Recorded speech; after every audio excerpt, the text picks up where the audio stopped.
ఏం అడుగుతున్నారయ్యా వాళ్ళు మాట్లాడితే ఒకడు టెర్రరిస్టులు వీళ్ళు అంటాడు, ఒకడేమో ఖలిస్తాన్ వాళ్ళు అంటాడు, ఒకడేమో అర్బన్ నక్సలైట్లు అంటాడు, ఒకడేమో దేశద్రోహులు అంటాడు, ఒకడేమో పాకిస్తాన్కి వెళ్ళి ఫండింగ్ వస్తుంది అంటాడు.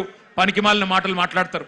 ఇవాళ పిల్లలు చెప్తుంటే ఆ కథలు, ఢిల్లీలో వాళ్ళు మాట్లాడుతున్న మాటలు వింటే నిజంగా మనిషి అనే వాడెవడైనా ఉంటే కేంద్ర ప్రభుత్వంలో ఈ పాటికే పోవాలా, కూర్చోవాలా, మాట్లాడాలా, వాళ్ళ దగ్గర ఏమి డిమాండ్స్ ఉన్నాయో పిలిచి మాట్లాడి బుదిరెక్కిచ్చి అట్లా కాదమ్మా ఇట్లా అని చెప్పి సంజాయించి ఎట్లా బాగు చేస్తాం దేశాన్ని చెప్పాలా. కానీ కేంద్ర ప్రభుత్వంలో ఉన్న వాళ్లకు ఇవాళ ఆ పరిస్థితి లేదు. మోడీ గారు ఒక్కటి గుర్తుపెట్టుకోండి, ఇదే తెలంగాణ గడ్డ మీద 50 ఏళ్ల కిందట ఒక యువకుడు ఒక మాట అన్నాడు.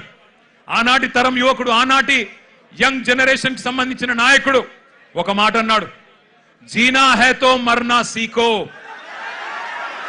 కదం కదం పే జీనా హై తో కదం కదం పే జీనా హై తో మర్నా సీఖో, కదం కదం పే లడ్నా సీఖో అన్నాడు.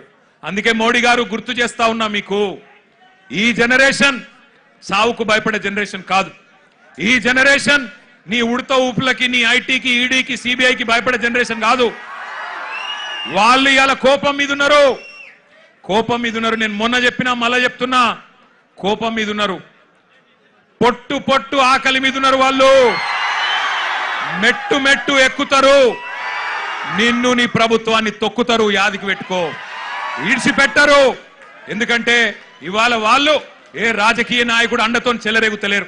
వాళ్ళకి ఏ నాయకుడు లేడు.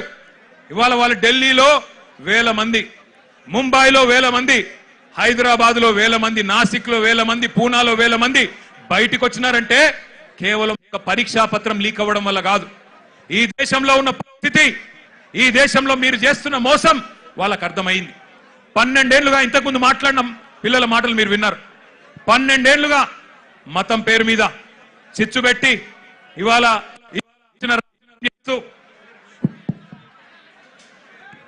ఇష్టం వచ్చిన వ్యవహారం చేస్తూ, మతం పేరు మీద రాజకీయం చేస్తూ మీరు ఏ రకంగా తప్పించుకుంటున్నారో, ఏ రకంగా అసలు పని చేయకుండా ఎట్లా ప్రజల్ని మోసం చేస్తున్నారో ఇలా వాళ్ళకి అర్థమైంది. మీరే కదా చెప్తిరి సంవత్సరానికి 2 కోట్ల ఉద్యోగాలు ఇస్తా అని చెప్తివి. 12 ఏళ్ళ మరి ఇప్పటికి 24 కోట్ల ఉద్యోగాలు రావాలి. వచ్చినాయా 24 కోట్ల ఉద్యోగాలు? అందుకే రోడ్డు మీదకి వచ్చిన ఒక ప్రశ్నాపత్రం లీక్ అయి మాత్రమే కాదు, ఒక నిరాశ, ఒక నిస్పృహ. ఇంతకుముందు అమ్మాయి ఎంత బాగా అన్నది, మేము మేక్ ఇన్ ఇండియా అడిగినాం, నువ్వు లీక్ ఇన్ ఇండియా ఇచ్చినావు. మేక్ ఇన్ ఇండియా ఎక్కడో పోయింది, లీక్ ఇన్ ఇండియా వచ్చింది, గిదా నువ్వు చెప్పింది అని చెప్పి ఆ అమ్మాయి ఎంత చక్కగా మాట్లాడింది మీరు విన్నారు. అట్లాగే ఇవాళ అడుగుతున్నారు జవాబుదారితనం. ఏమంటున్నారు? అయ్యా మీరు మంత్రులు అయినరు, ఎంపీలు అయినరు, మీరు పెద్ద ప్రధానమంత్రులు అయినరు, కానీ మేము మీ సీట్లు అడుగుతలేము. జవాబుదారీతనం. ఒక ప్రశ్నాపత్రం లీక్ అయితే దేశంలో మీరు ఇచ్చిన ఒక్క హామీ నెరవేరకపోతే మేము అడగద్దా, అడుగుడే తప్పైందా అని అంటా ఉన్నారు. వాళ్ళు న్యాయం అడిగితే మీరేం చేస్తున్నారు? రాజ్యం హింసకు దిగుతున్నది. పోలీసు వాళ్ళు, ఐపీఎస్ ఆఫీసర్లు ఆడపిల్లలను చెంప మీదకెళ్ళి కొడతా ఉన్నారు. పోలీసు వాళ్ళు లాఠీలతోని ఆడపిల్లల్ని కొట్టకూడని చోట కుళ్ళబొడుస్తా ఉన్నారు. ఇవన్నీ వీడియోలు ఉన్నాయి, నేనేదో ఊరికే చెప్పట్లేదు. అందుకే ఇవాళ హైదరాబాద్ వేదికగా ఆ పిల్లల డిమాండ్లకు మద్దతుగా ఢిల్లీలో జరుగుతున్న జంతర్ మంతర్లో జరుగుతున్న దమన కాండకు వ్యతిరేకంగా మా నాయకుడు కేసీఆర్ గారి ఆదేశం మేరకు మొత్తం పార్టీ అంతా ఇక్కడికి వచ్చింది. వచ్చి ఆ పిల్లలకు సంఘీభావంగా అండగా, ఇందులో రాజకీయం లేదు, ఎలక్షన్లప్పుడు చూసుకుందాం రాజకీయం, ఆ రోజు ఎవరు ఎక్కడ కూర్చోవాలో ప్రజలు నిర్ణయిస్తారు. కానీ ఇవాళ మేము అడుగుతున్నది ఒకటే, ముందుగా ఎడ్యుకేషన్ మినిస్టర్ ధర్మేంద్ర ప్రధాన్ రాజీనామా చేయించండి. చేయించాలనే వాళ్ళు గట్టిగా చప్పట్లు కొట్టి చెప్పాల, గట్టిగా చప్పట్లు కొట్టాల. రెండోది, ఆ పిల్లల మీద పెట్టిన కేసులు చాలా మంది పిల్లల్ని దేశవ్యాప్తంగా కేసులు పెట్టినారు. బేషరతుగా పిల్లలకు క్షమాపణ చెప్పి కేసులు వెంటనే ఎత్తేయాలని చెప్పి గట్టిగా చప్పట్లతో మరి కేంద్ర ప్రభుత్వాన్ని డిమాండ్ చేద్దాం. ఇంకొద్ది గట్టి కొట్టాల చప్పట్లు. పిల్లల మీద పెట్టిన కేసులు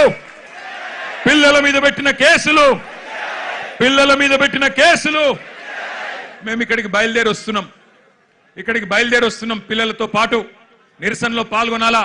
కేంద్ర ప్రభుత్వానికి సిగ్గొచ్చే విధంగా మరి మాకు లోక్సభలో సభ్యులు లేరు, రాజ్యసభలో సభ్యులు ఉన్నారు, అక్కడ గొంతిప్పాలా అని చెప్పి మేము బయలుదేరినాం. బయలుదేరితే విచిత్రం, మధ్యలో కాంగ్రెస్ వాళ్ళు మాకు అడ్డం వచ్చింది. నాకు ఆశ్చర్యమైంది. మేం కొట్లాడుతుంది మోడీ ప్రభుత్వం మీద, బీజేపీ మీద, మధ్యలో ఇక్కడ చోటాబాయికి ఏం నొచ్చిందో నాకు అర్థమైతలేదు. నీకేమైందిరా నాయన? నేను మోడీనంటే ఈ కేడీ గాడు ఎందుకు ఉలిక్కి పడుతున్నాడు మధ్యలో? నేను మోడీని అంటున్నా, మోడీ తప్పు చేసిండంటే నీకేంది రోగం? మధ్యలో యూత్ కాంగ్రెస్ వాళ్ళు వచ్చి నా కారుకి అడ్డం వచ్చిండ్రు, పోలీసు వాళ్ళు చంపి తీసుకుపోయిన మంచిగా. నేనేమంటున్నా అంటే ఏం జరుగుతుంది ఈ దేశంలో? నువ్వు రావు, ఢిల్లీలో రాహుల్ గాంధీ పోయి ప్రధానమంత్రి ఇంటి ముంగట కూర్చుంటే ఈ నల్లమల పిల్లి పోయి కొడంగల్లో దాక్కున్నది. ఢిల్లీకి పోలే ఈడ పోయి దాక్కున్నాడు. అరే మీ మహేష్ గౌడ్ పోయి రాజ్భవన్ ముంగట ధర్నా చేసిండు, కనీసం ఆయన కొద్దిగానే రేషం ఉన్నది. నువ్వే ఆడున్నావు, కొడంగల్లో దాక్కున్నాడు. పోయి కొడంగల్లో మళ్ళా గట్టిగా ఇంకా విచిత్రం చెప్తా మీకు. కొడంగల్లో పోయి ధర్నా చేసినట్టు చేసిండు. రాహుల్ గాంధీని అరెస్ట్ చేసిర్రు, వెంటనే ఇడిచిపెట్టాలి, మావోనికి దెబ్బ తాకింది, గింతంత గీర్కపోయింది, అయ్యో చాలా అన్యాయం జరిగింది,